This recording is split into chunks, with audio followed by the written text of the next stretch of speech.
Hi all, எங்கள் வீட்டு குட்டீஸோட ரொம்ப ஃபேவரட்டான ரெசிபி இந்த பம்கின் பாஸ்தா. இது செஞ்சு தர அன்னைக்கு லஞ்ச் பாக்ஸில் கொஞ்சம் கூட மிச்சம் வைக்காமல் அழகாக சாப்பிட்டு வந்துடுவாங்க. பசங்களுக்கு பிடிச்ச பாஸ்தாவை நம்ம ஸ்டைலில் ஹெல்த்தியாக செய்யலாமா? ஃபஸ்ட்டு பேனில் ஒரு டீஸ்பூன் எண்ணெய் சேர்த்துட்டு ஒரு 10 பல் பூண்டு சேர்த்து லைட்டாக வதக்குனதும் 2 கப் அளவு மஞ்சள் பூசணிக்காய் சேர்த்துக்கிறேன். இதை 1 நிமிஷத்துக்கு வதக்கி விட்டுக்கலாம். இதை குக்கரில் வேக வைக்கும் போது ஈஸியாகவே குக் ஆகிடும். அதனால் நான் குக்கரில் சேஞ்ச் பண்ணிவிட்டு வேக வைக்கிறதுக்கு தேவையான அளவு தண்ணி சேர்த்து பூசணிக்காய்க்கு மட்டும் தேவையான அளவு உப்பு சேர்த்து இதை 2 விசில் வச்சு குக் பண்ணி எடுத்துக்கோங்க.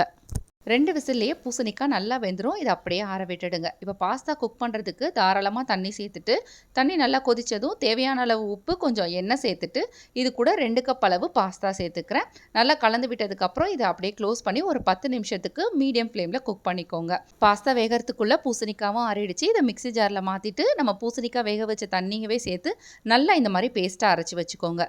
10 நிமிஷத்தில் பாஸ்தா கரெக்டாக குக் ஆகிடும். இந்த மாதிரி நல்லா குக் ஆனதுக்கப்புறமா இதை அப்படியே வடிகட்டி எடுத்து வச்சுக்கோங்க. இது கூட 1 டீஸ்பூன் எண்ணெய் சேர்த்துட்டு நல்லா கலந்து விட்டிங்கன்னா பாஸ்தா உதிரி உதிரியாக அப்படியே இருக்கும். பாஸ்தா ரெடி பண்ணுறதுக்கு 2 டேபிள் ஸ்பூன் பட்டர் சேர்த்துக்கிறேன். பட்டர் லைட்டாக மெல்ட் ஆனதும் நம்ம அரைச்சி வச்சுருக்க பூசணிக்காவை இதில் சேர்த்துக்கலாம். இதை நல்லா கலந்து விட்டுட்டு 1 நிமிஷம் குக் பண்ணிங்கன்னா நல்லா கொதி வர ஆரம்பிக்கும். இந்த டைமில் நான் 1/2 டீஸ்பூன் மிளகுத்தூள், 1/2 டீஸ்பூன் சில்லி ஃப்ளேக்ஸ் ஆட் பண்ணியிருக்கேன். உங்கள் காரத்துக்கு ஏற்ற மாதிரி பார்த்துட்டு ஆட் பண்ணிக்கோங்க. இதில் பாஸ்தா வேக வச்ச தண்ணி ஒரு 3/4 கப் அளவு சேர்த்துருக்கேன். நல்லா கொதி வந்ததுக்கப்புறமா நம்ம எடுத்து வச்சுருக்கிற பாஸ்தாவையும் சேர்த்துக்கலாம். எல்லாத்துலேயுமே நம்ம உப்பு போட்டு தான் வேக வச்சுருக்கோம். அதனால் தேவைப்பட்டால் உப்பு நீங்கள் ஆட் பண்ணிக்கோங்க.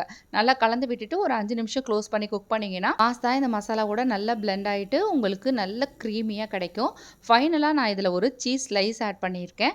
லஞ்ச் பாக்ஸ்க்கு பேக் பண்ணுறதுக்காக இந்த மாதிரி ஸ்லைஸ் சீஸ் ஆட் பண்ணிக்கிறேன். நீங்கள் இன்ஸ்டண்ட்டாக சாப்பிட்றதா இருந்தால் அந்த மொசரல்லா சீஸ் கூட ஆட் பண்ணி சாப்பிட்லாம்.